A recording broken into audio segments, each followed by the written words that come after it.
So ngayon pong hapon na ito, ay tayo po'y magsisimula ng ating panibagong serye. And I hope that this series will truly help us. Kasi alam niyo po ba kung gaano kaimportante yung kaalaman or knowledge? Kasi po yan po ay, sabi nga na, knowledge is power. Naalala ko meron pong nag-a-apply ng trabaho. Kwento sa akin kanina ni Pastor Erwin. Nag-a-apply ng trabaho. And sabi niya, ano ba ang alam mo? Yun ang tanong doon sa bata eh. Kilala ko po ang mistress ninyo at alam ko saan ang bahay niya. Tanggap ka na, sabi. Diba? Now, alam nyo, yan po ay biro, pero may katotohanan, di ba? What we know somehow, and especially who we know, is matters so much. Ano? Yun po ay napaka-importante.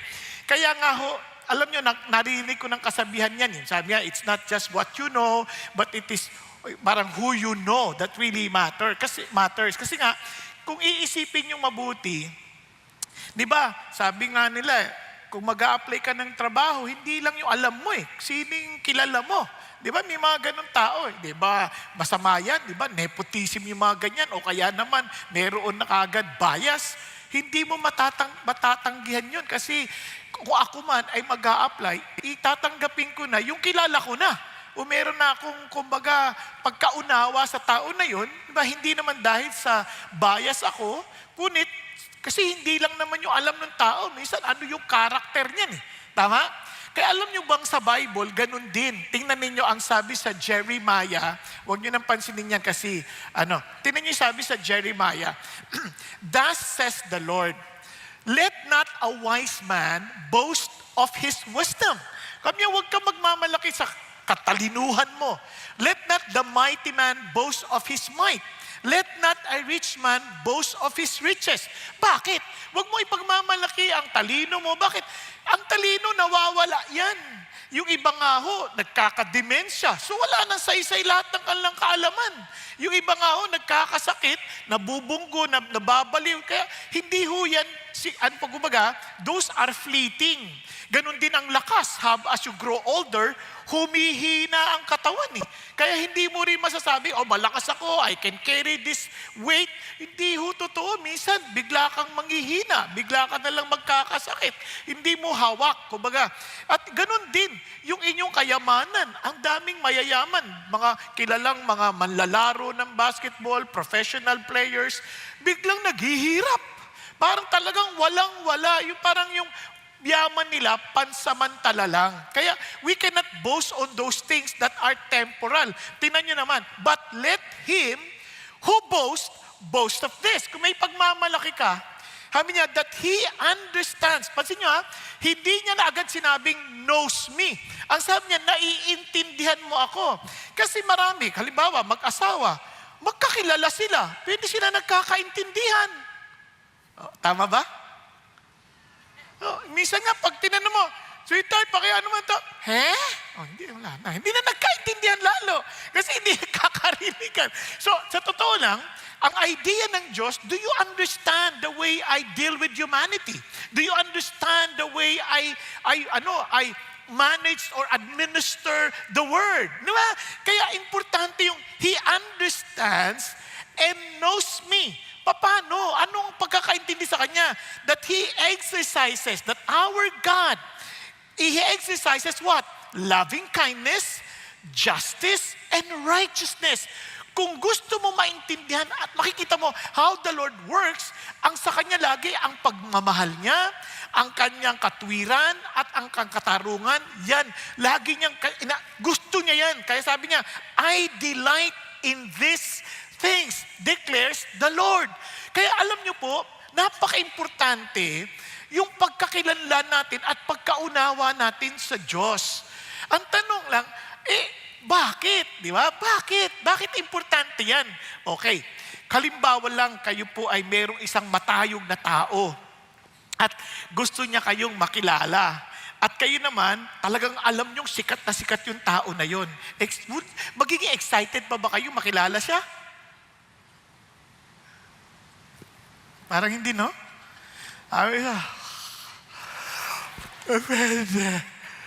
kakaya ng energy ko. Parang ano yan, lakas na, ang haba nung ikaw.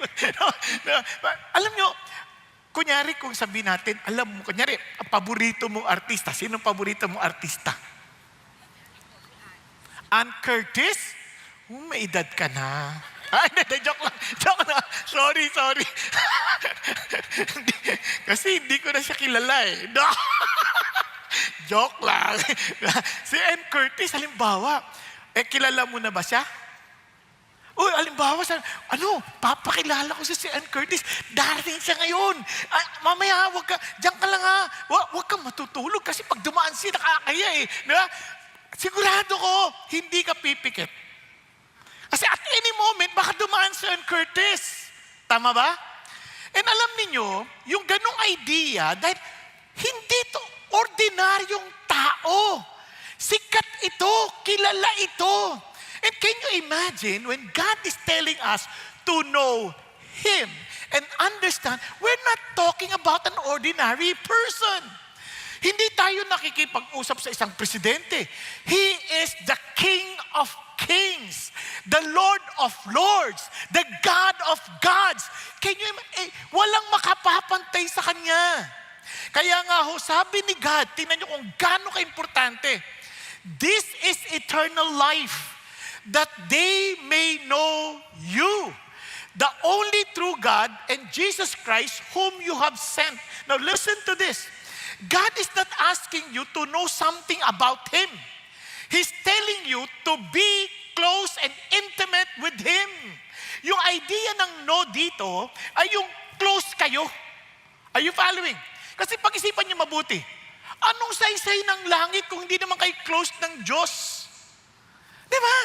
Anong saysay? Walang kwenta ang langit kung yung makakasama mo doon, hindi mo naman din type. Hindi nyo enjoy.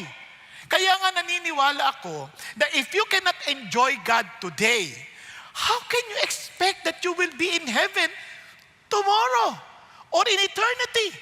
Malabo yun. Kasi dapat nai-enjoy mo na siya ngayon. Nakuha ninyo?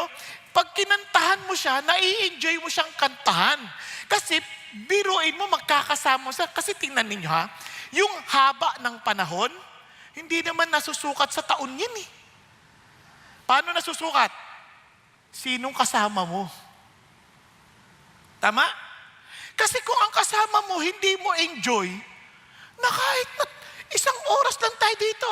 Kunyari, hindi mo enjoy kasama mo, nag-aaway kayo, doon pa lang sa parking, hindi na kayo nagkakasundo, umakyat kayo dito. Tama, ang tagal mo ng parking na to. Kasi ang tagal-tagal mo kasi kanina pa to, late na tayo eh. Bakit mo ako sinisisi? Hindi ko makasalanan yan ang pagpapark na yan. Iwan ko ba sa'yo? Ba't kasi dito pa tayo magsa-service? Di ba? Hindi na nasa alas 6 mamaya. Di ba? Mag-aaway yan. Mamaya pansin niya, pag upo dito, hindi nag-iimikan.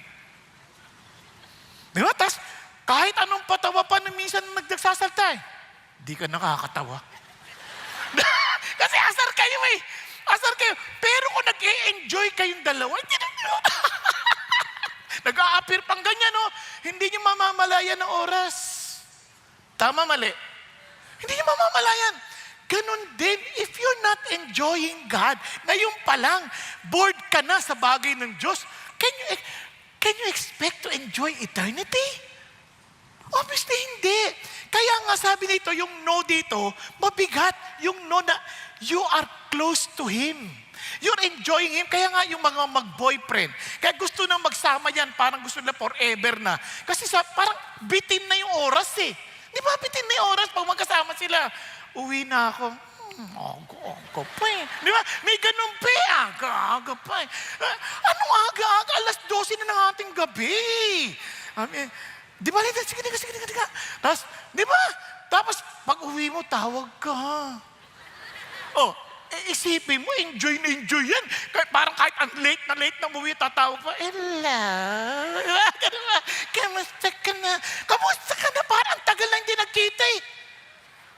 Kaya gusto nila, mag-asawa na kasi para hindi na sila maghiwalay.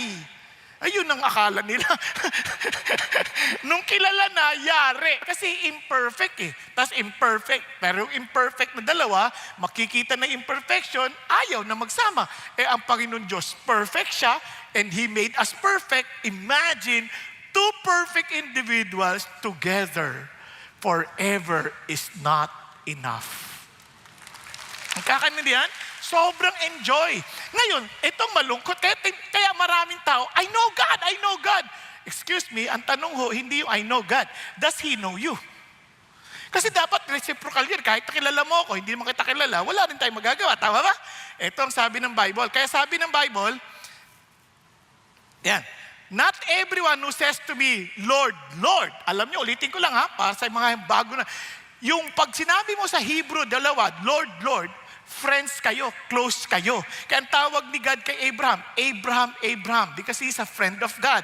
Pag tinawag niya si Moses, Moses, Moses, because he talks to him face to face. Talagang they're very close, they're friends. Di ba? Kaya nga, David, laging dinodoble. Pag dinodoble, close kayo.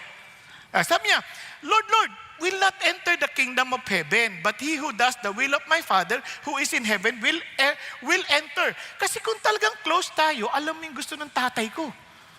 At hindi ka magagawa ng bagay na ikagagalit ng tatay ko. And sabi nga nun, many will say to me on that day, Lord, Lord, did we not prophesy in your name? Did we not cast out demons in your name? And in your name perform many miracles? For sure, kung tayo nakakita nun, close yan kay God.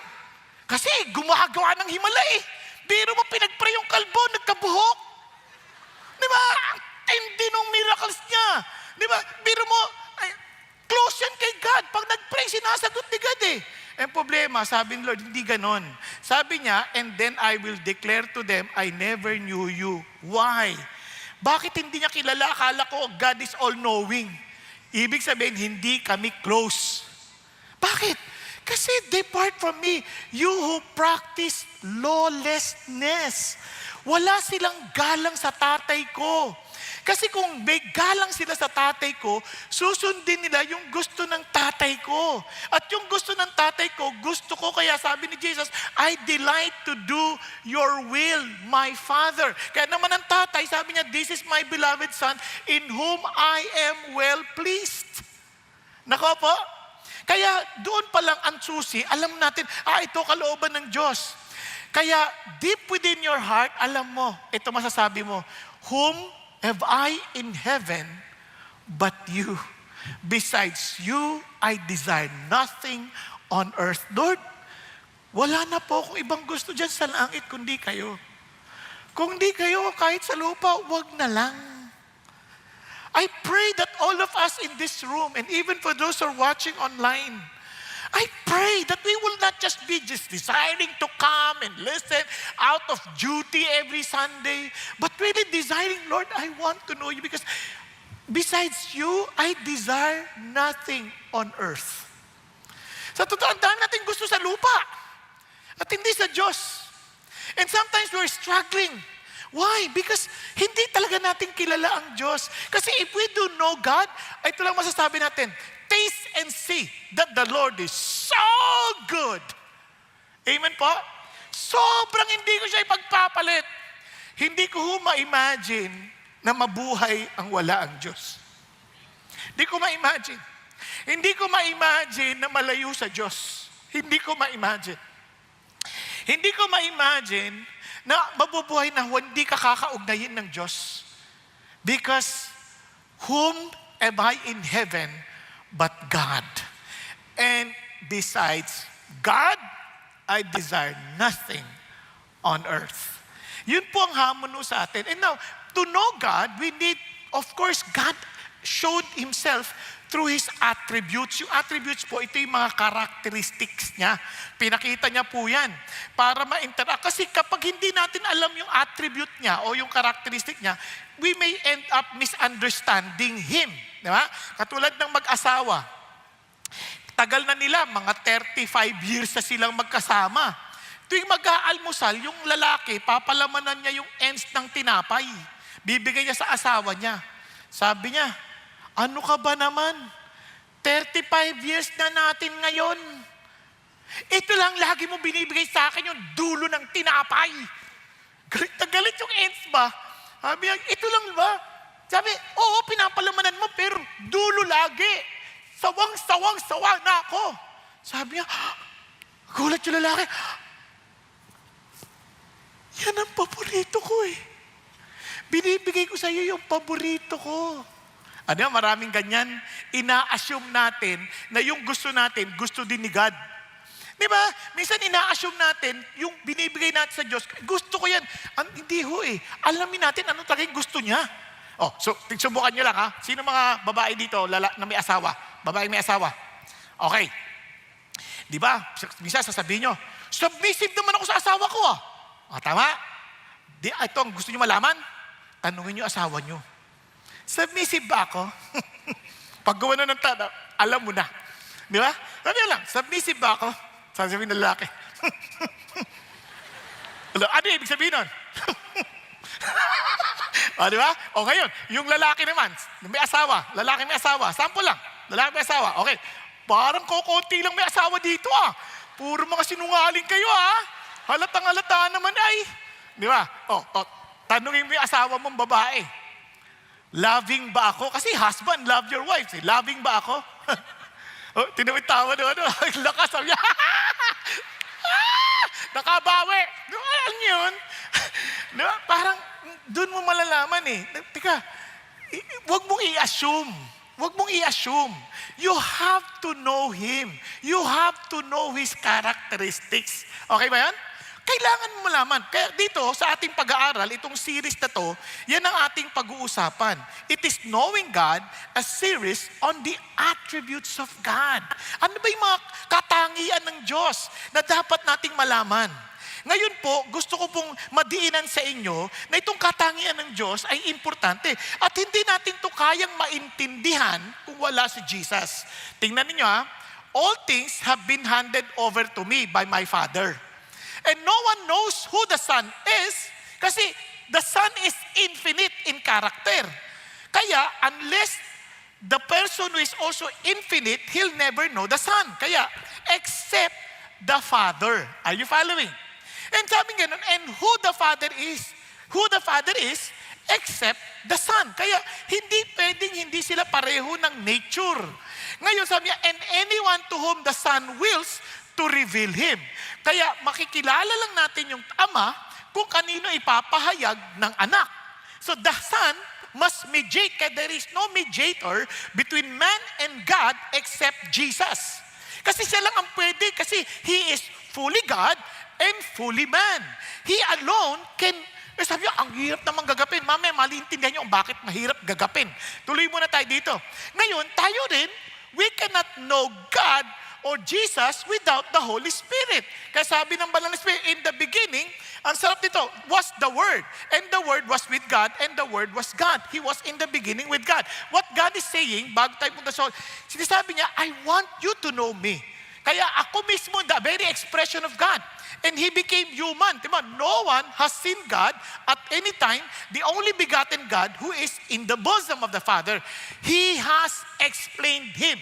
Sa Greek po, ang ibig sabihin, He has exegeted Him. Inilabas ni Jesus si God. Meaning, kunyari ganito, no? Yung Diyos, yung word na Diyos, very generic. Di ba? Malalaman mo that He is the God of Abraham, the God of Isaac, the God of Jacob, the God revealed in the Scripture, pag dinikit mo na si Jesus. Now naman, si Jesus yung ID. Kung wala si Jesus, hindi mo maintindihan yung Diyos na sinasabi ng Bible. Kasi generic yan eh. Anybody can say, God.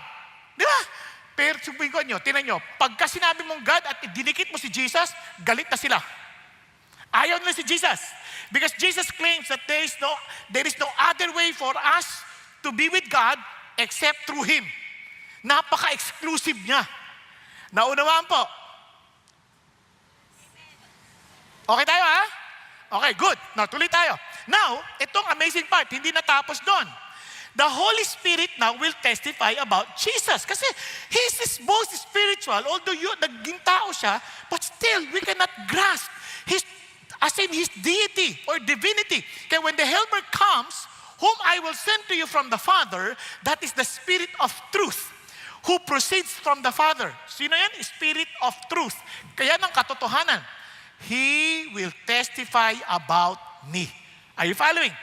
Kaya nga, sabi niya, He will glorify me. For He will take of mine and will disclose it to you. All things that the Father has are mine. Therefore, I said that He takes of mine and will disclose it to you. Kaya kung wala ang Espiritu ng Diyos, hindi natin siya makikilala. No wonder we need to be born in the Spirit in order for us to know Him and to know God.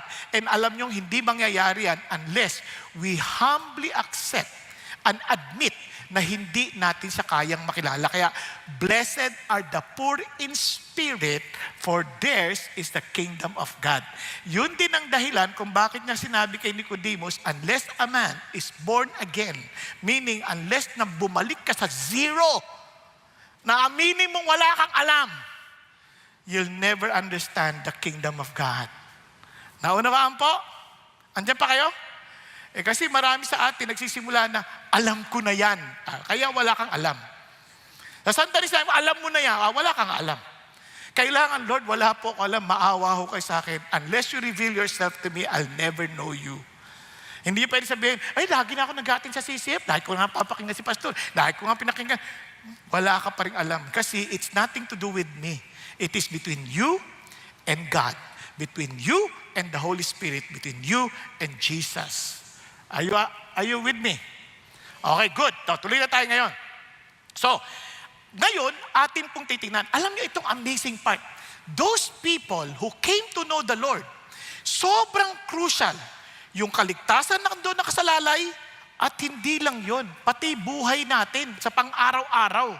Tingnan niyo sabi niya, the fear of the Lord is the beginning of wisdom. Lahat ng nakatagpo sa Diyos, nagkakaroon ng reverential fear. Yung talagang galang na takot. Kasi ngayon, nagtataka ako, maraming mga nagsasabing, kilala nila God, mahal nila si God, pero ang baba ng tingin nila kay God, parang hindi nila ginagalang. Kung tawagin nila, pare, kaibigan, wala na. Hindi nila iniintindi yung pagkatangian ng Diyos ni kanyang mga salita.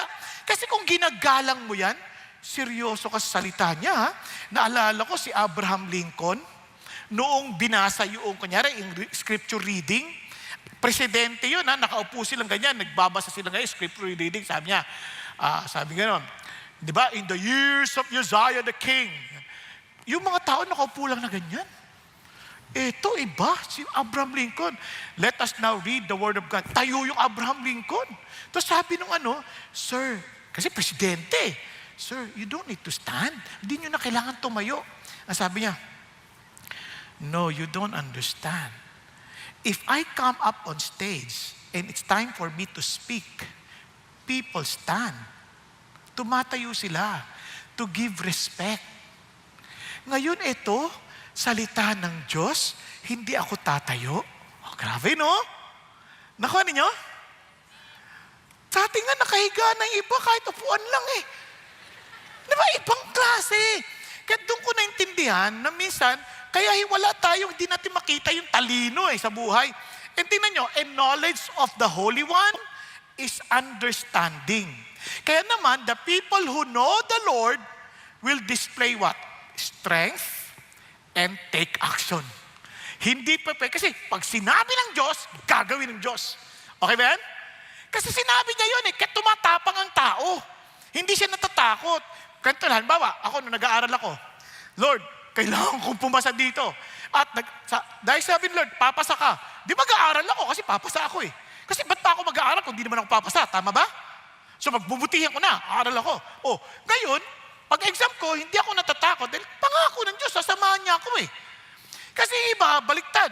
Hindi nag-aaral. Tapos, Lord, tulungan mo ako sa exam. Nung nag-exam na, iyak na iyak, Lord, hindi ko alam sagot. Tapos titingin sa katabi, hallelujah, answered prayer. Hindi yun, pandaraya yun. Ano ka ba? Pahali-hallelujah ka pa dyan. Di ba? Hindi, mali eh. Kasi kung naniniwala ka, tingnan, naniniwala ka, the Lord will provide for you. O, di magtrabaho ka? Wala akong alam na trabaho. Opa, magtanong ka sa kanya, bibigyan kanya ng talino, anong trabaho ang gagawin mo? Kasi, the fear of God gives you what? Wisdom.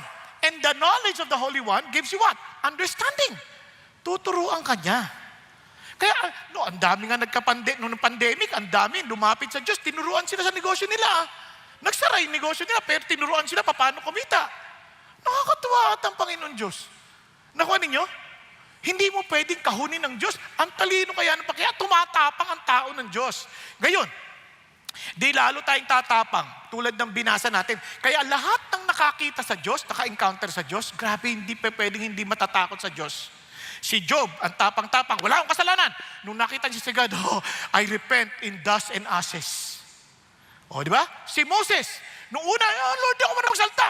Pinakita ng Lord, naggalit na siya, sabi niya, sige na po. Sunod siya.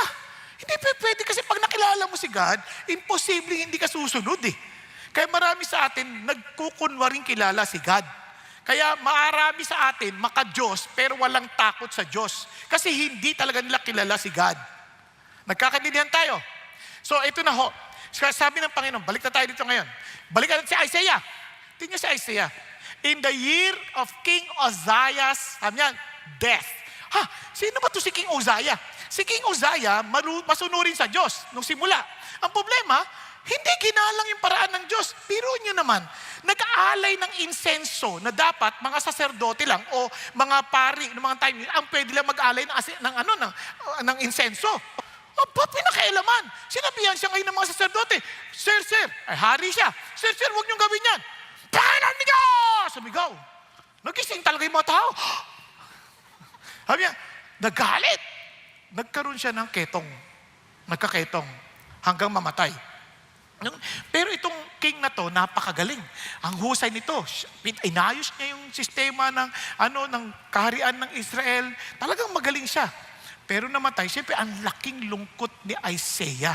Bilang propeta at malapit kay Uzziah, alam naman niya mahal naman nito si God Kaya lang hindi, kamali lang Kaya malungkot si Isaiah. Nawalan tayo ng isang mahusay na hari.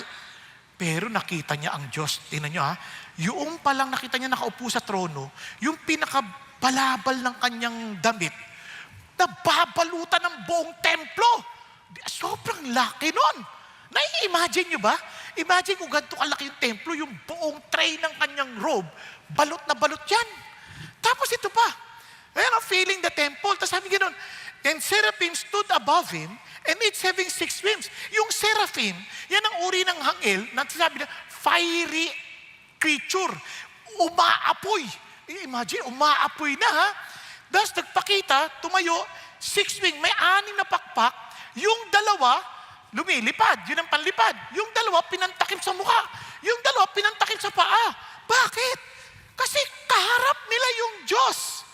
Now, biglang sumigaw. And one called out to another and said, Holy, holy, holy is the Lord of hosts. The whole earth is full of His glory. Wow! Ang bigat. Yung word na holy, kaya 3 beses yan, kasi yung hindi yan yung parang banal, mas banal, at pinakabanal. Walang ganun sa Hebrew. Para sabihin mo yung pinakabanal, sasabihin mo na hanggang sa 3 ulit.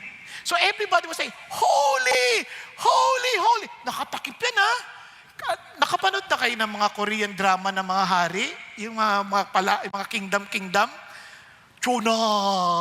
Diba? Ganon. Parang sa paggalang na sa hari, nakatakip pa yan, patalikod po, Chuna. Diba? Ganon. Kasi nga, hindi pwedeng parang masiga-siga yung mukha mo. Nagpapakumbaba ka. And here, they were showing the holiness of God.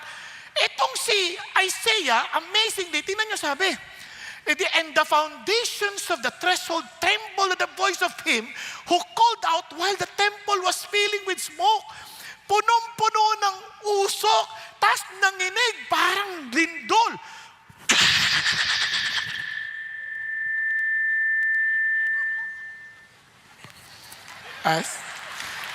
May effects, Daman-daman nilang lahat yun. Tas eto na. Etong si Isaiah, propeta yan. Isa sa mga kinahahangaan ng mga tao, sa propeta, sila ang mensahero ng Diyos. Ang kanilang mga labi ay tagataglay ng mensahe ng Panginoon. So anong klaseng labi yan?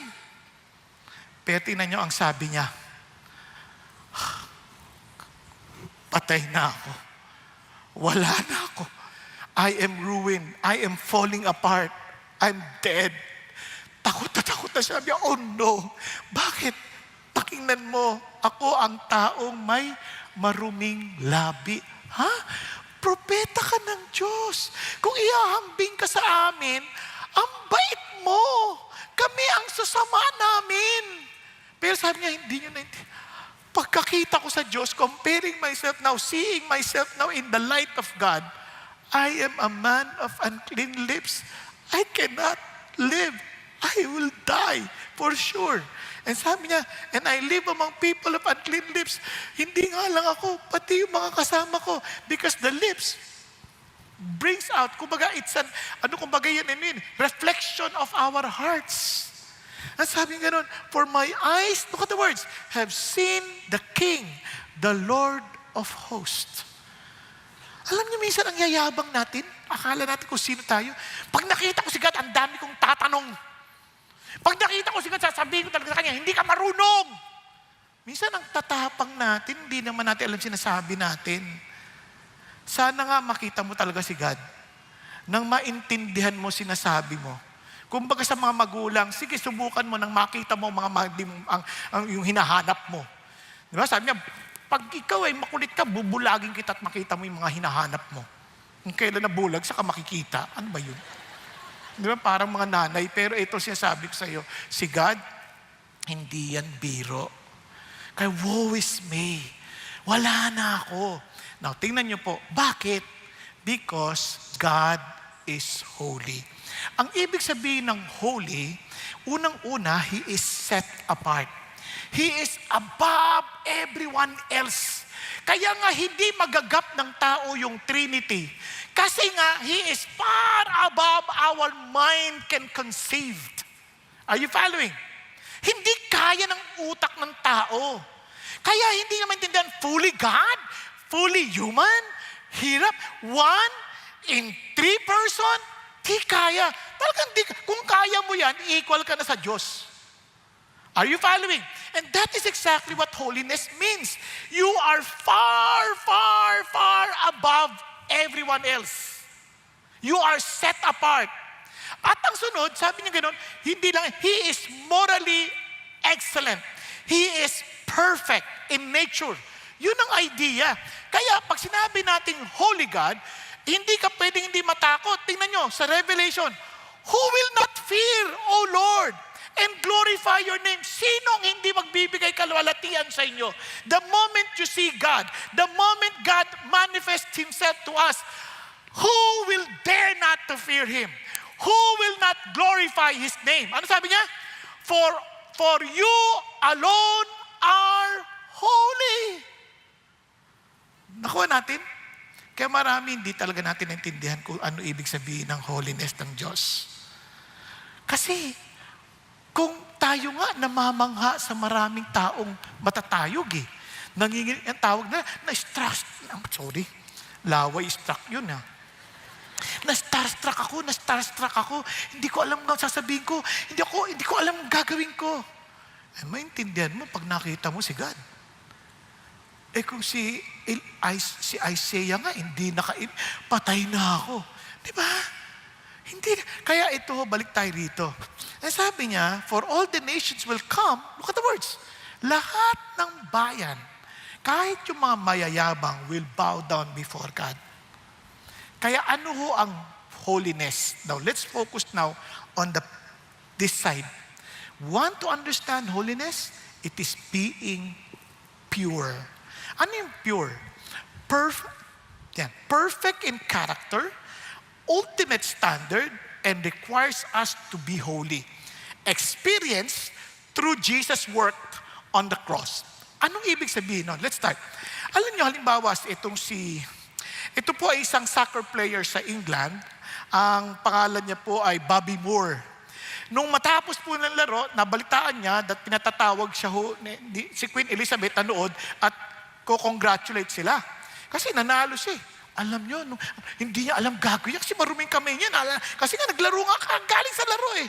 Alam, hindi alam, punas ng punas, so punas na. Hindi niya alam saan niya ipupunas. Kasi kailangan malinis eh. Bakit? Kakamay siya sa Queen of England. Si Queen Elizabeth, punas ang punas. Siguro, ano-ano pang gagawin niya, di ba? Para lang matiyak na malinis. Naintindihan niyo sabihin?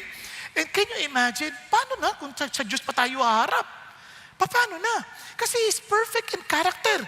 Walang bagay ng pagkakamali sa Kanya, walang bahid ng dumi, walang bahid ng anumang kakulangan, hindi siya nagkakamali sa Kanyang mga desisyon, kaya alam niya kung anong Kanyang ginagawa, His intentions are pure, His motivations are pure, wala hong pwedeng mag-question sa Kanyang mga ginagawa. Tayo mayayabang, we try to question Him. But whenever we know that He is indeed holy, hindi ka na pwedeng mag-question. Bakit ka mo? Tingnan nyo, kung gaano siya, be perfect. He is perfect. Therefore, sabi niya, as your heavenly Father is perfect. Sabi niya, ikaw, kung ang tatay mo, perfect yan. Now, tingnan nyo po Una, tingnan nyo, perfect, pure, sinless. Walang kasalanan. Kasi sa 1 John 1:5, God is light, in Him there is no darkness at all. Can you imagine? Wala kang maitatago sa Diyos. Walang maitatago. O paano ka haharap sa Lord? Tayo, dami natin tinatago. Lahat tayo. Kaya marami tayong ayaw na paalam kahit kaninong tao. Kaya hanggat maaari, nagsusuot tayo ng mga maskara showing that people na I am like this. We don't want to expose ourselves to everybody. Kaya nga iba, hiyang-hiya. Uy, magkwento. Ay, baka sabihin lang, di ako marunong magsalita. Ayoko. Di ba? We are all hiding something. Pero sa Diyos, wala kang maitatago. He is, sabi niya, there is no darkness at all. No, God is completely separate from evil. Sabi niya, your eyes are too pure to look on evil. Hindi niya galit siya doon. Galit siya doon. At hindi lang yun. Kaya God is uniquely glorious, worthy of worship. Doon pa lang, alam mo na kagad itong ibig sabihin ng holiness ng Diyos. Ayaw niya ng anumang klaseng karumihan. Naunawaan? Hindi, walang yung mga tinatago sa ilalim, nagpapanggap na okay lahat. Parang mga pag may bisita, pag mayroong bibisita, lahat ng dumi, itinatago lahat, di ba? Ang ganda sa labas, puntahan mo yung kwarto. Nandun nakatago lahat. Tama? Sarap mo ng tulog nyo. Kakaingit kayo Huwag kayong mag-alala. Kitang-kita kayo. Diba? Joke lang. Hindi, pero totoo yun. Nakatutok mo yung camera sa inyo. Huwag nyo na ipalabas sa TV, pwede. So, balik tayo dito. So, imagine niyo to. Parang sinasabi ng Diyos, wala tayong matatago sa Kanya. Alam po ninyo, itong malungkot, yung holiness ng Diyos, yan po yung pinaka-fundamental na attribute. Kaya yan ang inuna natin. Kasi tinan nyo, yung pag-ibig niya, hindi lang basta pag-ibig. It is holy love. Yung kanya pong pagmamahal, yung kanyang pagpapatawad, holy love. Yung kanyang kaunawaan, pagkilala sa atin, holy knowledge. Are you following? Lahat ng yan, nakasentre. Kaya papapansin nyo, hindi naman, bagamat God is love, di mo sinabi, love, love, love. Wala namang ganun, di ba? Kaya yung ibang tao, gusto nila, si Jesus is loving, puro loving.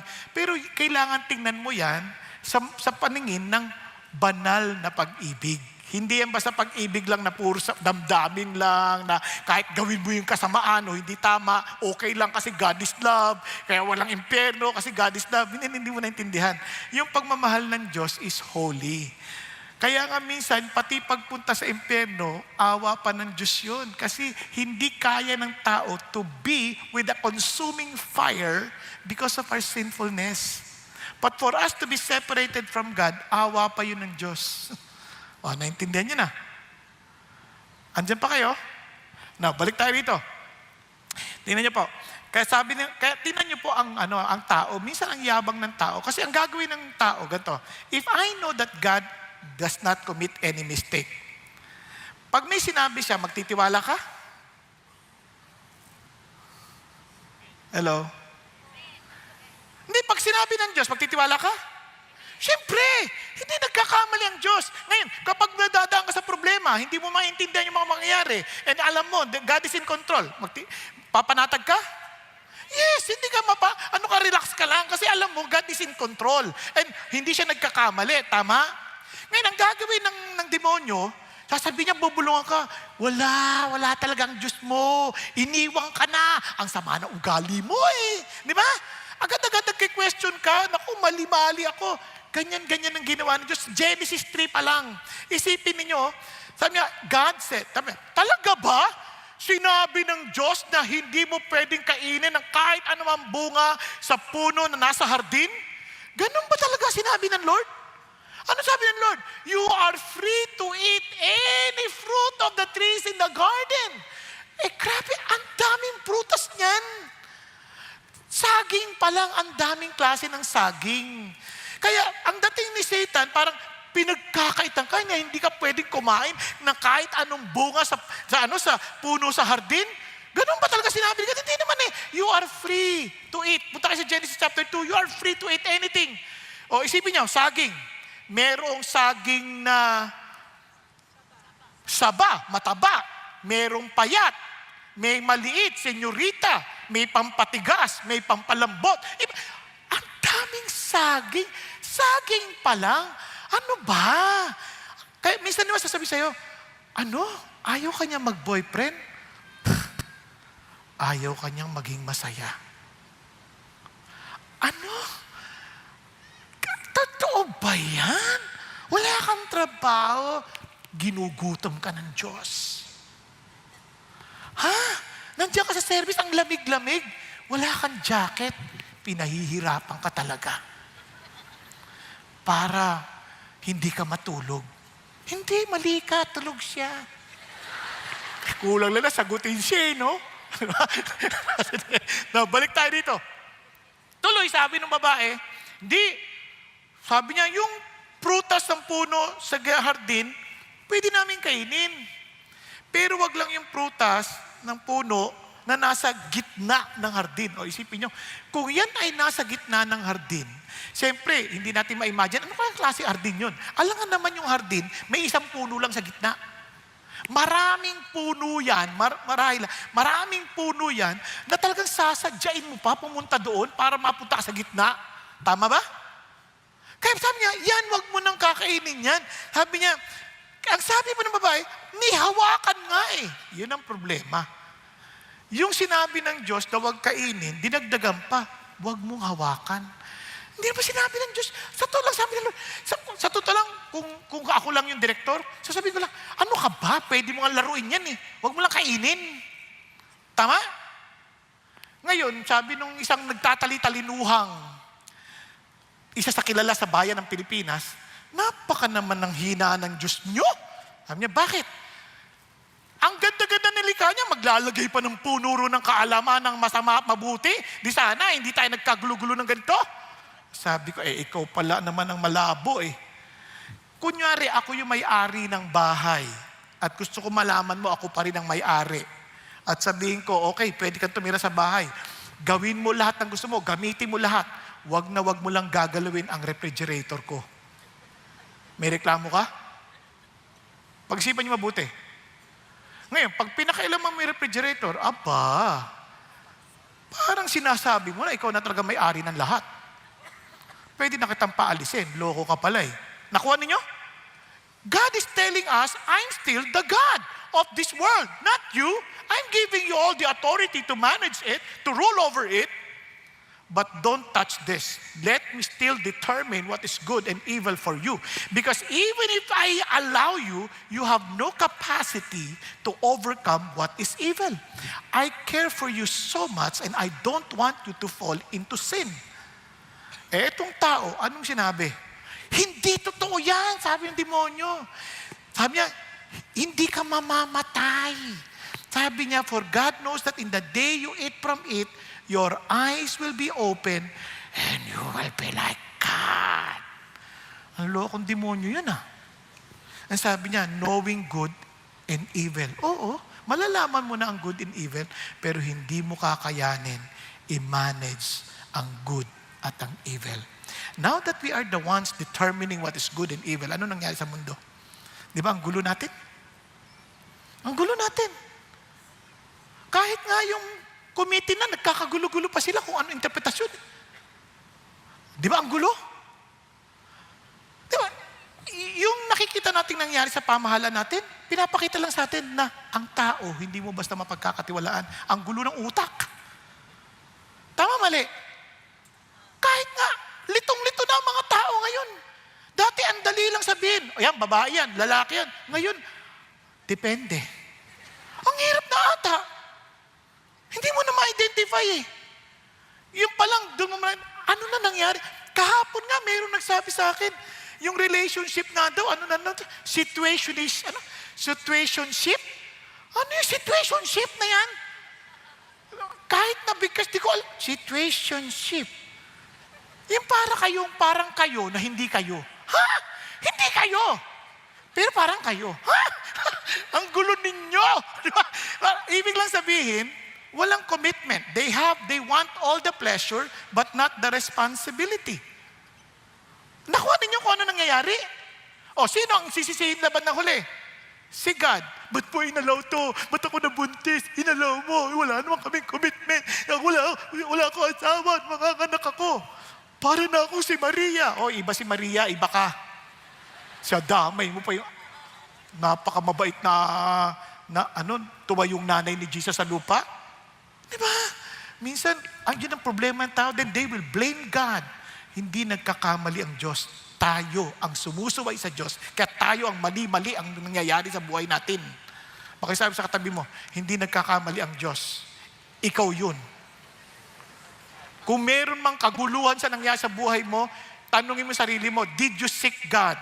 Did you follow God? Now, if you did seek God and you followed God, then don't think na yung tapos na yung buhay mo, hindi pa tapos. Because God has a great plans and He is working in infinity and beyond.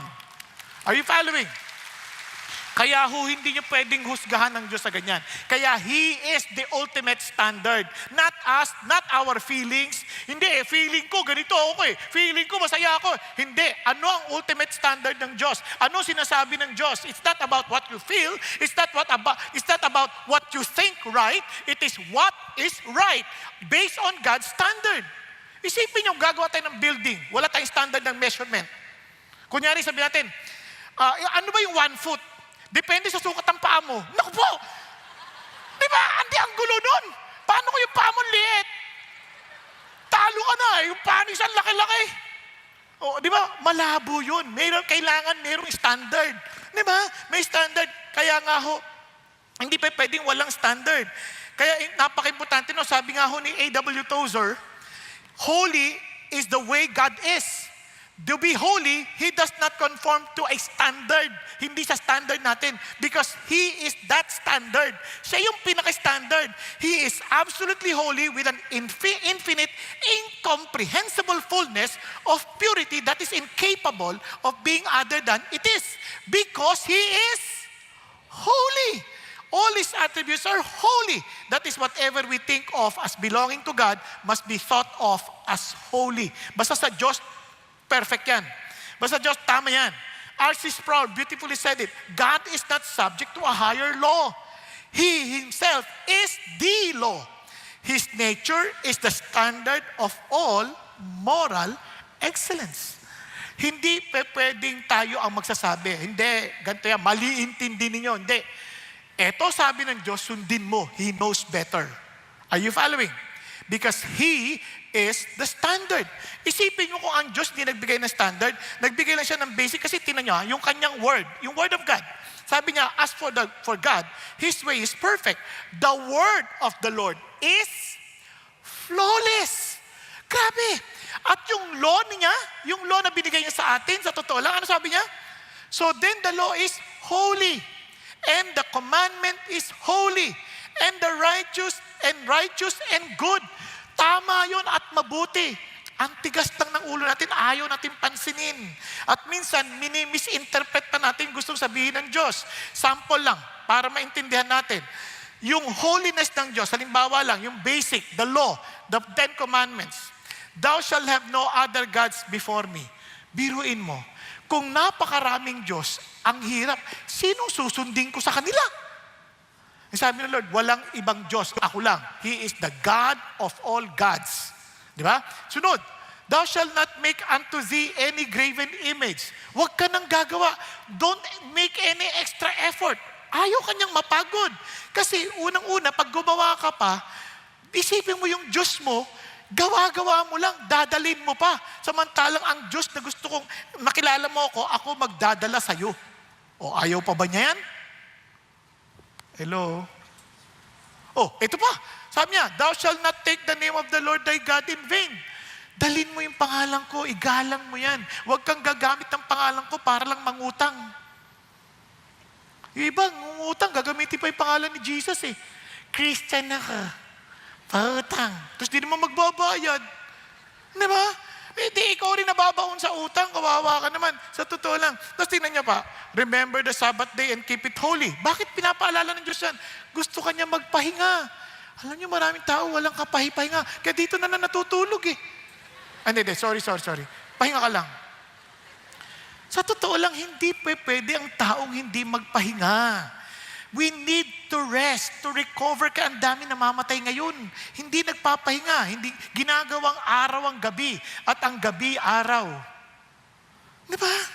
Kaya sabi niya, honor your father and mother. Isipin niyo ang pamilyang walang leadership ng magulang. Lahat na lang naggugulangan. Pag-isipan ninyo. Ang hirap ata nun. O isa pa, thou shalt not murder. O isipin niyo ang panahon natin na pwedeng pamatay kahit sino. Type nyo? Na hindi na kayo mapapanatag. Kasi baka, hindi mo alam kung lalabas ka. Eh yun lang, nanood ka lang ng news eh. Babae, pinatay, ginahasa, habang natutulog. Hindi ka na makakatulog eh. Konting kalus ka na. Diyan na ba? Ayan na ba? Di ba? Kaya sabi ng Lord, isipin nyo itong lahat ng ito. Kung ginagaya man yan ng buong Europa, dahil tinalagayan ng Diyos. Tayo ngayon, ine-explain na natin. Ang pagpatay, ganito, ang stealing, ganito. Simple lang, Panginoon. Ang sinasabi niya, igalang mo ang buhay ng ibang tao. That's it. You value the life of people. You value the person next to you. Di ba? Kung mahal mo yan, kung shortcutting ko yan, mahal mo yan, hindi mo yan nanakawan, hindi mo yan dadayain, hindi mo yan papatayin, papahalagahan mong buhay niyan. Di ba? Hindi ka magsisinungaling para siraan siya at hindi mo hahangarin ang mga bagay na sa kanya para maging iyo. Tama? Hello? Okay, sabihin mo sa tabi mo, igagalang kita dahil mahamahalin kita, yun ang sabi ng Diyos. Yun lang ang sinasabi ng Diyos sa atin, that we are to care for one another. Why? Don't you see? We are all looking for intimacy because we are created in the image of God with the intimacy of God the Father, the Son, and the Holy Spirit. Are you following? Hello? Kaya hindi tayo masasatisfy. Kaya kung hindi tayo susunod sa paraan ng Diyos, trust me, kahit mga hindi Christians, inaral nila, out of 21 notable civilization, 19 perished not by conquest from without, but by moral decay from within. Hindi na naginalang kasal. Si J.D. Unwin is a sociologist, anthropologist, British ethnologist. Yan na, sabi niya, exhaustive examination of sexual behavior and their effect on society. He observed that monogamous cultures prosper and those disinclined to restrain sex to monogamous marriage remain primitive. Or if one successful, they decline. Inaral niya, hindi mga Christians yan. But because they understood that this is standard monogamous, walang kabit-kabit. Walang mga raming asawa. Sabi niya, lahat ng nagbukas sa ganyan, ano nangyari? Bumagsak ang kalang sibilisasyon. Tingnan niyo ngayon ang mga usapan. Ayaw na magpakasal because they want to go to different partners. O tingnan niyo ang sakit. HIV left and right. Because we're not listening to God's standard. Then, eventually, they will blame the Lord and say, ba't mo ito pinahintulutan? If you are God, you are powerful and perfect. Why are you allowing all of this? No, you did not follow God's standard. Yun ang issue. Kaya nga, itong standard, wag natin ikumpara yung sarili natin sa isa. Uy, masabait ako sa iyo. Hindi. All have sinned and fall short of God's glory. Hindi ko ito kasalanan mo, masama ka kaysa dito. Hindi, pareho lang yan. Yung chismosa at saka immoral, pareho lang yan. Pareho makasalanan lang yan. Mas masama pa nga ito dahil mabilis siyang magkalat. Di ba? Kaya walang pinagkaiba yan, kaya walang turuan. Kasi lahat tayo nagkasala. At gusto niyo talaga makapantayan ng Diyos? Itong standard. Whoever keeps the whole law and yet stumbles in one point has become guilty of all. Type nyo? It's all or nothing. Paano na yan? Wala na tayong pag-asa.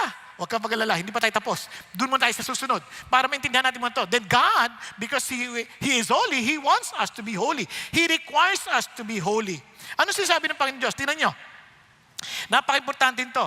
As children, referring to us now, that we are set apart for God's purpose. Set apart for His family. Kasi lahat tayo na sa mundo, some of us, we now belong to God.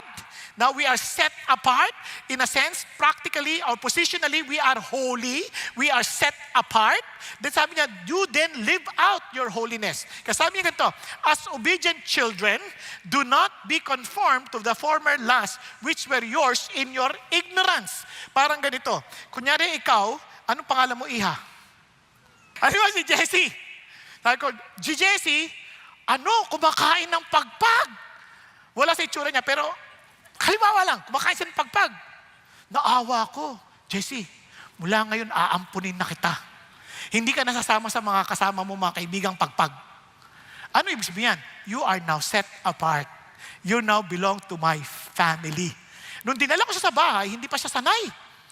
Aba, sabi ko sa katulong, pakipaliguan mo si Jessie, mamaya pakainin mo. Hindi pa sila, pinasok sa kasilyas, pagpasok niya sa kasilyas, kita niya ang linis ng tubig. Sabi niya, ay, ang ganda, nagilamos. Nakita nung ay, ba't ka nagilamos dyan? Hindi yan ang halila mo na dyan ka dudumi at iihi. Di ba? Water closet pala. Kasi hindi niya alam eh. No, tuturuan mo siya ngayon, tama ba? Ngayon, nung kakain na, nakita yung dahil pagkain, kinuha sinunggaban agad. Ay, hindi ganyan. May mga plato. Ito, pang dessert, appetizer. Ito, may kanya-kanya pa palang assignment yan. So you're beginning to learn little by little. Kasi sabi ni Jesus, now that you are holy, you are set apart for my family. Sabi niya, nung hindi mo pa alam yung paraan ng pamumuhay in the kingdom of God, then I'm telling you now, then be holy. Who called you, be holy yourself also in all your behavior. Magbabago ka ngayon. Nakuha po? Nasusundan ninyo?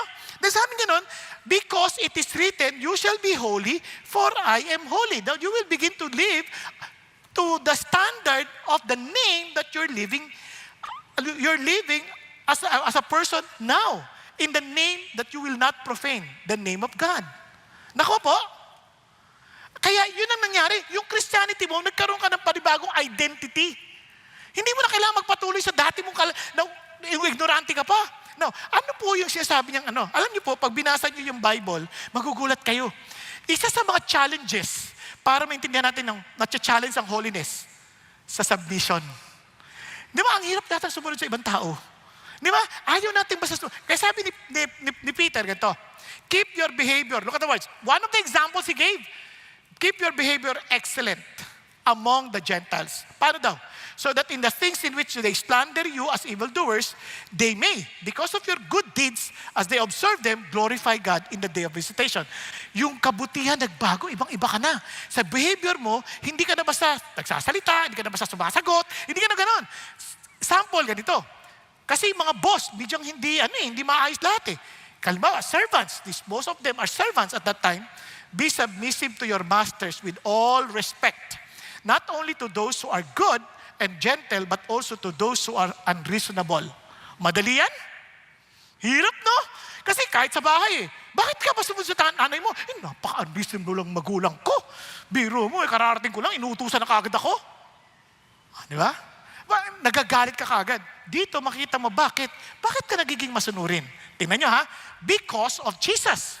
For you have been called for this purpose, since Christ also suffered for you, leaving you an example for you to follow in His steps, who committed no sin, nor was any deceit found in His mouth, and while being reviled, He did not revile in return. While suffering, he uttered no threats, but kept entrusting himself to him who judges righteously. Ano sinasabi niya? Kung si Jesus yan, anak ng Diyos, pwede sabihin, sige, yari kay lahat sa akin. Babalik ako, and you're all dead. Na, hindi ganun eh. Because he trusts in the holiness of his Father, he just kept quiet. Never reviled back. He uttered no threats. Bakit? I believe in my Father. He knows what is best. Kaya pansinin nyo, kahit tayo, inaatake tayo minsan, huwag nyo intindihin. Sinisiraan kayo ng tao, huwag nyo intindihin. May Diyos na buhay. Kung siya ay holy, hindi yan makakalusot kay God. Relax ka lang. Pakisabi mo sa katabi mo, relax ka lang. Huwag kang magalit agad. Relax lang. Uy, alam mo ba, sabi ng ganito ka raw. Ano sabi niya? Pakiulit mo nga. Kapal niya. Relax ka lang. Huwag sinabi yung gano'n. Gano'n ba? Pray and Lord, thank you ha. Mas higit mong alam ang lahat ng bagay. And you are holy. Dahil ikaw ay holy, you love justice, you love righteousness, and you love loving kindness. Kaya Lord, total hindi ko naman makokontrol yon. Kayo na lang, Panginoon, ang tatakbuhan ko. Mas naintindihan ba natin? Yun, kaya tinan nyo ha, si Jesus, gano'n, kaya ang karugtong niyan, if you have your Bible, hindi ko na nilagay sa slides, in the same way, sabi niya, wives, be submissive to your own husband, even if they do not believe in the word. They will be won with your respectful and pure behavior. Di ba? Wow! Do not let your beauty be merely external. Let the beauty from within, that God is pleased. Wow! Ano ba pwedeng gawin ng mga lalaking hindi sumusunod sa salita ng Diyos? Mang babae, mang lalaki, mang ambuso. Ano sabi ng Diyos? Lalabanan mo? Ano gusto mo? Nakita mo, 16 years old, nakasminiskirt ka. Pag uwi ng bahay, nag-miniskirt ka din. Yan bang hanap mo? Ganyan, di ba? Sa palagay mo, mananalo ka? Di. Talo ka dyan. Bakit? Ang matandang puno, labas na ugat. Wala. Kasabihin lang ng asawa, magtakip ka nga, ano ka ba? Di ba? Huwag na. Labanan mo sa kumain ka na ba? Pinagluto kita ng paborito mong pagkain. Tsaka pagod na pagod ka. Ibang amoy mo. Kaya, dilinisan kita at papasahihin kita ha. At pagkatapos ay matulog ka na kaagad. Wala siya ngayong maidadahilan na dinadaya ka niya. He cannot justify his action. Mahihiya siya sa Diyos. One day, the Lord will work on that person and malay mo, kunin siya agad ni God. Para maging Christian. Kayo naman gusto nyo, patay naman, trouble naman kayo, mapaghiganti kayo ha. Now, ito pang nakakatuwa. Akala nyo, ganun lang, sabi sa mga lalaki, in the same way. Kasi minsan tingnan nyo, unreasonable yan eh. Hindi, si Jesus hindi nanakot, si Jesus nagtiwala sa Diyos, magtiwala ka rin sa Diyos para sa asawa mo. Ngayon, ganun din sa lalaki. Assuming that your wife is not a Christian, in the same way, treat your wife in an understanding way. Hindi niya sinabi maging under-desire ka, kasi sabi doon, understanding. Mayroon bang under-desire na nakatayo? Hindi nakuha yung lalim na salita. Understanding eh. Di ba? Ang ibig sabihin, you are above and trying to figure out ano talaga yung nangyayari. Hindi mo trying to judge and condemn the person. Parang ganito.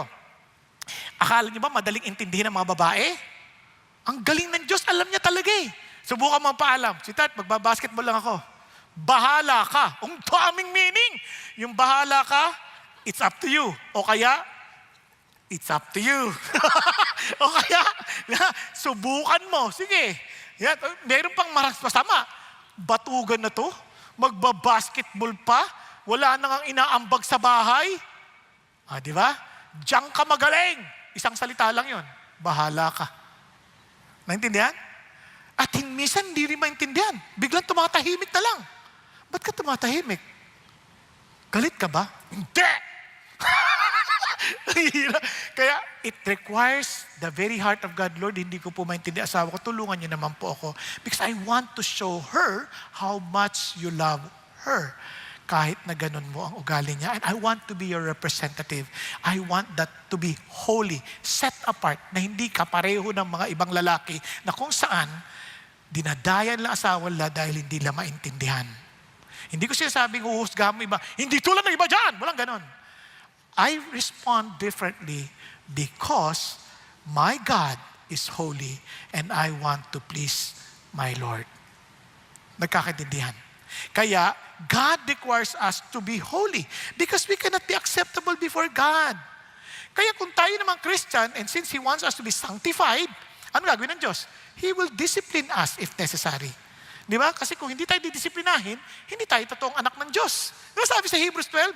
If we will not be disciplined, we are bastards or we are illegitimate children. So finally, ano sinasabi ng Panginoon Diyos? Remember this, pursue peace with all men and the sanctification or being holy, without which no one will see the Lord. See to it that no one comes short of the grace of God, that no root of bitterness springing up causes trouble, and by it many be defiled. Kasi ang isang challenge, yung galit, yung inis. So finally, paano ko talaga ma-experience yung holiness na yan? Hindi yan, parang mangangako ko, hindi ko nagagawin yan, mangangako ko, papakabait na ako, hindi ko na ito gagawin, hindi ko nagagawin. Hindi ganun ang holiness. Because of a new being, because of my experience of being holy, being chosen by God before the foundation of the world, I will be like this. Kaya how? Kaya we can only experience this holiness through Jesus' work on the cross. Hindi ito yung nangangako ako, Lord, magiging holy na ako. Anong ibig sabihin? Hindi ko nagagawin to. Kasi yung holiness sa atin, yung mga, hindi na, katulad nung dati, nakita ako ng isang Christian, lumabas ako sa sinihan. Sabi mo naman, bakit ka nanood ng sine? Di ba Christian ka na? Opo. Hindi mo ba alam? Sabi ng Bible, how blessed is the man who does not walk in the counsel of the wicked, nor stand in the path of sinners, nor sit in the seat of scoffers. Nanonood ka ng sine, ang mga nakaupo dyan, mga scoffers. Oh.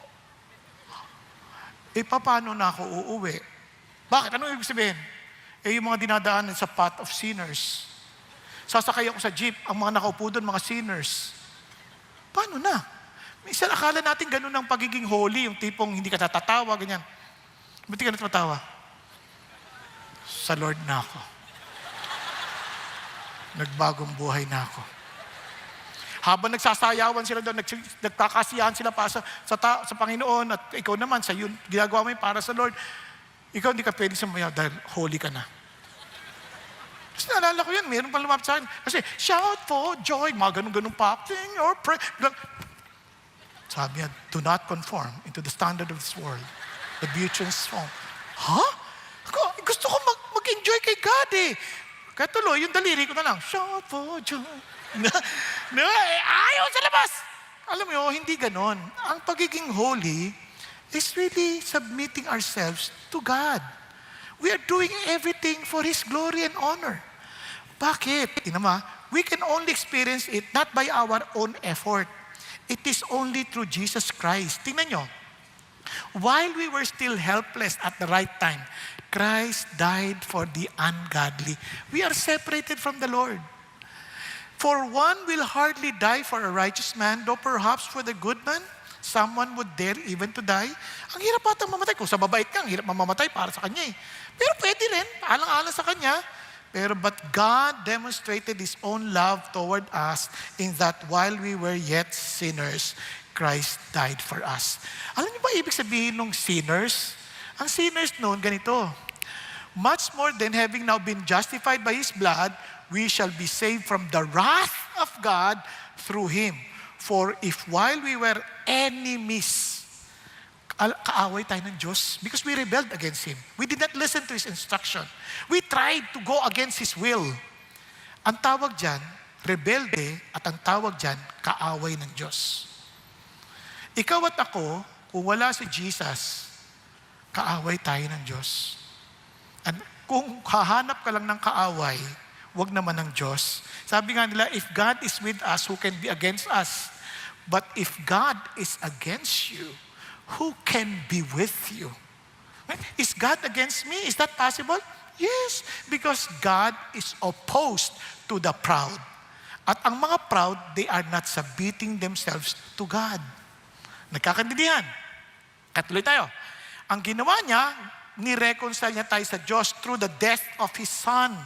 Much more, having been reconciled, we shall be saved by His life. And not only this, but we also exalt, we celebrate in God through our Lord Jesus Christ, through whom we have now received the reconciliation. Therefore, just as through one man sin entered into the world, and death through sin, and so death spread to all men because all sin. Lahat tayo mamamatay. Hindi lang mamamatay, separated from God, separated from life. And according to the law, sorry. Anong nangyari doon? Naputol. Anyway, may Bible naman kayo, di ba? Verse 13, and because of Jesus, we were reconciled. Okay, tuloy tayo. And sabi ng Bible, and according to the law, one may almost say all things are cleansed with blood, and without shedding of blood, there is no... Kasi sasabihin tao, bakit hindi na lang namatay si Jesus, pinatawad na lang tayo? Hindi. Kailangan. There is shedding of blood. Are you following? Kasi yung blood is life. Kaya kailangan.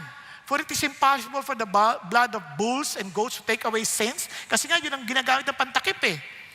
And Jesus, the mediator of a new covenant, to the sprinkled blood, which speaks better than the blood of Abel. Ano sabi niya? Therefore, Jesus also, that He might sanctify, make us holy, the people through His own blood suffered outside the gate. Ano sabi ni God? There is only one way for us to experience the holiness of God. Para ikaw ay maging holy, set apart for God's purpose. Set apart for His love, for His purpose, for His family. Sabi niya, ano gagawin mo? You have to make sure that you and Jesus are reconciled. Bayad niya na yung utang. And let me end by saying this. Halimbawa ganito, si Paul, may utang. Dahil nangutang siya sa sindikato. Kasama ng mga missing sabongero. E nagkataon, papatayin din siya pag di siya nagbayad within the week. Maliit lang naman ang utang. $100 million. Paano ngayon yan? Paano siya makakabayad? Narinig ng kanyang kaibigang si Albert. Tama na ako, no? Okay, si Albert. Sabi ni Albert, totoo ba may utang ka? Oo. Sabi niya, naku, tutulungan kita. May motor ako. Kuya, $100 million ang utang ko. Hindi ho kayang bayaran. Kahit na ibenta mo lahat ng meron ka. I am totally dead. Dumating si Bill Gates. At sabi ni Bill Gates, I don't know you, but I care for you. Upon seeing you, I got so burdened about you. Can I pay your debts? Parang totohanan eh, no? At sabi niya, totoo ba yan? Oo, kaya lang, magkano utang mo? $100 million. Sige. Kailangan mabenta ko lahat ng stocks ko sa Microsoft para mabayaran ko yung $100 million mo ngayon. Kasi wala akong dala ngayon. What am I trying to say? Tayong lahat may utang tayo sa Diyos. Eternal death. Sino man pwede magbayad niyan? Walang sino man sa atin dahil lahat tayo mamamatay. Somebody who has eternal life. Si Jesus, who has eternal life, hindi pwedeng bayaran kung hindi siya magkakatawang tao kasi hindi siya pwedeng mamatay. Tama ba? Nagkatawang tao siya, kinonvert niya yung stocks into dollars para mabayaran ang utang. Namatay siya at nabuhay na magmuli para sabihin, bayad na utang. Ayun na, intindihan nyo? Eto ngayon, sabi ni Paul, teka muna, Sir Bill Gates, para kayong nakakalalaki. Pag binayaran niyo yung utang ko, ay di parang Panginoon ko na kayo. Susunod na ako sa lahat ng gusto nyo. Mamamatay na lang ako. And that is exactly what most people did. Tinanggihan ng bayad ni Jesus dahil ayaw nilang magpasakop kay Jesus. Gusto nilang mabuhay on their own. Kaya sabi niya, huwag mo kaming pakialaman, Jesus. We will pay our own debt. In other words, you will suffer eternal death as a payment for your own sin. But I'm telling you, God is offering you a way. Because He is a holy God, He wants you to experience His love at the same time by saying, I paid your debts. Are you willing to come and admit that you cannot pay it on your own and you need me? Nagkakaintindihan po. Tayo pong lahat ay yumuko at pumikit sandali. Kapatid, mas alam mo ang buhay mo. Talaga bang si Lord na ang Panginoon ng buhay mo na masasabi mong, Lord, tinanggap ko po yung kabayaran ng utang ko. Kaya utang ko na sa yung buhay ko and my life is yours. And I can say this now with all my heart. I've been crucified with you. It is no longer I who live, but you, Christ, who live in me. And the life I now live in the flesh, I live by faith in the Son of God who loved me and gave Himself for me. Kaya mga kapatid, kung hindi ka tiyak, I'm telling you now, God is offering you this and inviting you to come, to know Him. At iniinyayahan ka niya to be set apart for Him. Handa mo bang isuko ang buhay mo kay Jesus by allowing Him to pay your debts and be the Lord of your life? Kung yun po ang desisyon mo ngayong hapon, huwag mo nang hintayin ng bukas. Magpakumbaba ka. Itaas mo ang kamay mo sa Kanya. Sabi mo, Lord, inaamin ko ang pangangailangan ko sa iyo. Hindi ko kayang bayaran ang sarili kong utang. I need you. I need you, Jesus. I accept your payment on the cross for my sin. And I want to live only for you. Kapatid, kung yan ang loobin mo, taas mo kamay mo, huwag ka maya. Yes, huwag ka maya. Nasa sa balcony, upper balcony, mga nanonood sa online, I'm challenging you, nasa overflow rooms, be humble before God. You know your condition. Huwag ka magmatigas. Hindi mo naintindihan ang pinagmamatigasan mo. You need God. Jesus Christ humbly came to save you. And don't ignore His offer because tomorrow might be too late. Be humble before God. At alam mo rin ang gulo ng buhay mo. Trying your best to fix your own life and alam mong malayong malayo at hindi mo maintindihan na nangyari sa'yo. Why don't you come and accept Jesus and say, Lord Jesus, yes, say it to the Lord, Lord Jesus, I accept you as my Lord and my Savior. I admit that I cannot pay my own debts, the eternal debt that I owe you because of my rebellious life.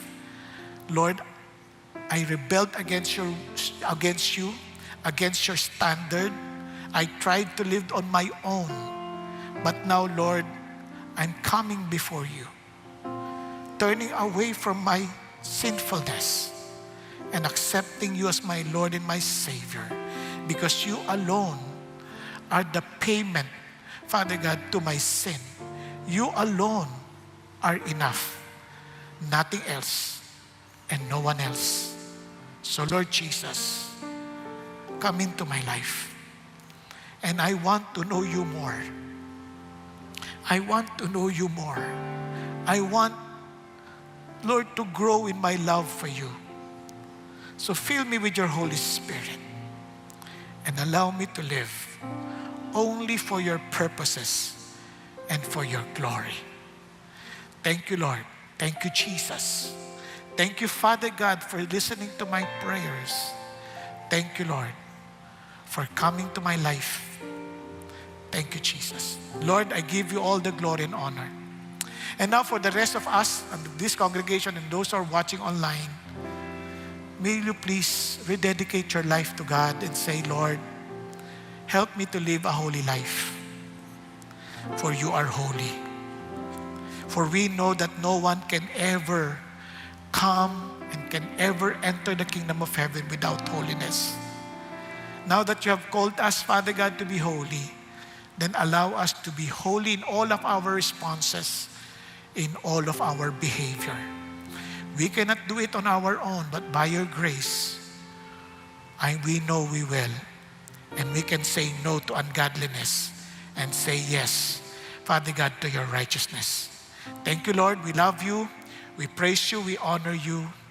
And we declare you holy, holy, the Lord God Almighty. Hallelujah. Amen, amen, and amen. God bless us all.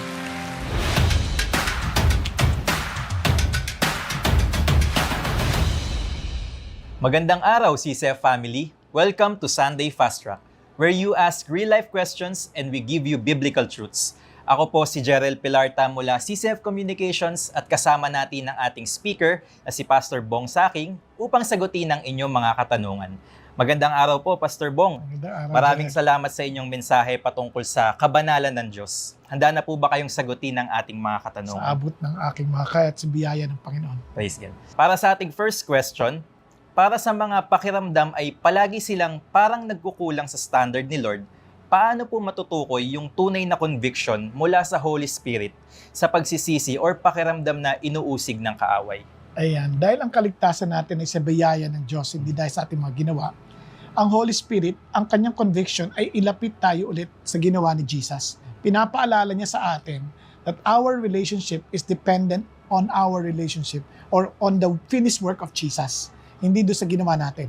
Kaya, yung conviction niya, hindi niya tayo inuusig, kundi tayo ay itinutulak palapit sa Panginoon Kristo. At pinapaalala niya na if we confess our sin, nag-agree tayo sa Kanya na nagkasala tayo, He is faithful and just. Isipin mo siya ay tapat at makatarungang ikay patawarin. Bakit? Kasi bayad na Bayad na ni Jesus sa cross. Kaya hindi natin tinatry na bayaran ulit. Inaangkin lang natin yung kabayaran ulit. Pinapaalala natin na kasama na yon. Sabi natin, di ba nakaraan lang yung binayaran niya? Hindi. Naisilang ka na ba nung namatay si Jesus sa krus? Di ba? Hindi pa naman. Lahat ay future. So lahat yun ay sakop ng kanyang ginawa sa krus. Praise God. Napakagandang reminder, Pastor Bong. Salamat po. At para sa ating pangalawang question, kung ang ating Diyos po ay banal at ganap, na hiwalay sa kasamaan, paano po makakalapit o makakakonekta ang isang taong pakiramdam niya ay lubog siya sa sarili niyang pagkakamali at kasalanan sa isang nilalang na napaka-perpekto? Ayan, una-una, pag inaamin mo ikay lubog sa pagkakamali, then kailangan mong talagang pumunta kay Jesus Christ na namatay para sa iyo at mabuhay para ayon sa kagustuhan ng Panginoon Kristo. Kaya you have to repent. Kasi yun ang sabi naman, repent. Di ba? Nang sa ganun, ma-reconcile ka sa Panginoong Diyos through Jesus Christ's death. So, ang gagawin mo, lalapit ka through Jesus Christ. Kasi walang makaparoroon sa Ama regardless of who we are. Kahit naisip mo mabait ka, iisip mo parang okay ka naman. Wala. Lahat tayo kailangan kay Jesus dadaan. Kasi He is the only way, He is the only truth, He is the only life, and no one can come to the Father except through Jesus. Talagang exclusivity, no? Kay Yes Jesus po. lang po talaga. Amen. At para sa ating last question, marami ang nagsisikap na maging mabuti na walang Kristo sa buhay nila. Ano po ang pangunahing pagkakaiba sa pagitan ng pagsisikap na maging isang morally good person at sa holiness na nagmumula sa pagkakakilala kay Kristo? Ayan. Sabi ng Bible, all have sinned and come short of God's glory. So, ang standard ng Diyos ay kapantay ng kanyang holiness.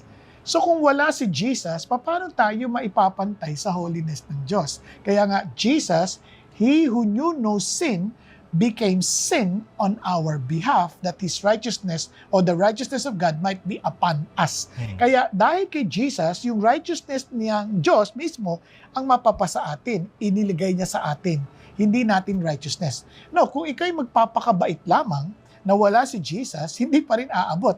Kaya nga, lahat tayo makasalanan, may makasalanang mabait, may makasalanang masama, at may makasalanang ubod ng sama. Pero lahat yun, makasalanan na hindi makakaabot sa standard ng Diyos. Salamat po sa napakalinaw na sagot, Pastor Bong. Pero bago po tayo magtapos, inaanyayahan namin kayo sa paparating na August 30 at 31, ipagdiriwang natin ng 41 years of faithfulness ng Diyos sa CCF. Magsama kayo ng kapamilya at kaibigan. Kita-kits! And that's it for CCF Sunday Fast Track. God bless!